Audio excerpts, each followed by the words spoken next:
नमस्कार दर्शक बंधु मु परशुराम दास आपण मानक स्वागत करुछि आपण प्रिय कार्यक्रम पूर्व पक्ष को। दर्शक बंधु आम ओडिशा रे गोटे पुराना ढग अछि शत्रु सहित लड़िबाकू हेले निज पाखरे भाई थिबा दरकार। यदि आपणक निज भाई किंबा निजर लोक आपणक पछरे छिड़ा होई नांती तेबे आपण रावण परी शक्तिशाली हुंतु कि दुर्योधन परी महाबली हुंतु युद्ध जितिबा तो दूरर कथा निजकू बंचाइबा भी कष्टकर होई पड़िबो। आपण माने भाबुथिबे हठात आज मु एई रामायण महाभारतर कथा काहे की उठाउछि।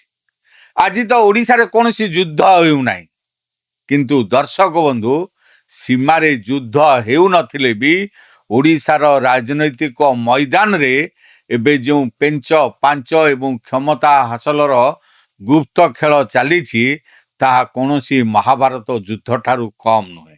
बीजेपी एवं आरएसएस रे प्रत्येक कर्मी आउ जने कर्मी को भाई बोली संबोधन करे किंतु एबे राज्य रे क्षमता रे थिबा बीजेपी नेता मानक भितरे भाई भाई रो संपर्क नुहे बरं शत्रुर संपर्क रे यह परिणत होइछि। दर्शक बंधु निकटरे ओडिशा रे सरकार बदली जाइछि। 24 वर्षर बीजेडी शासनर अंत घटाई बीजेपी निजर प्रथम सरकार गढ़िछि। लोकंक मनरे आशा थिला नुआ सरकार आसीबो नुआ दिग्दर्शन मिलिबो किंतु सरकार गठनर अल्प केईटा मास भितरे भुवनेश्वर राजनैतिक गलिकंदी जो सब खबर छाणी होई आसुची ताहा सतरे चमकेई देवा भली खबर सुनिबा को मिलुची जे जने शांत सरल निरीह और आदिवासी चेहरा आम राज्यर मुख्यमंत्री मोहन चरण माझी को किपरि अतिशीघ्र बदनाम करा जिवो किपरि तांकु जनसाधारण नजर रे अक्षम प्रमाणित करी सेही सर्वोच्च कुर्सी रु हटेई दिया जिवो। एक कथा मु मनगढ़ा भावे कहू नाही। एई चर्चा एबे केवल विरोधी दल भितर नुहे बरं बीजेपी रो राज्य कार्यालय ठारू आरंभ करी जिला स्तर नेता कर्मी एवं सेक्रेटेरिएट रो वरिष्ठ ऑफिसर मानक मुहरे गुंजरित हेउछि।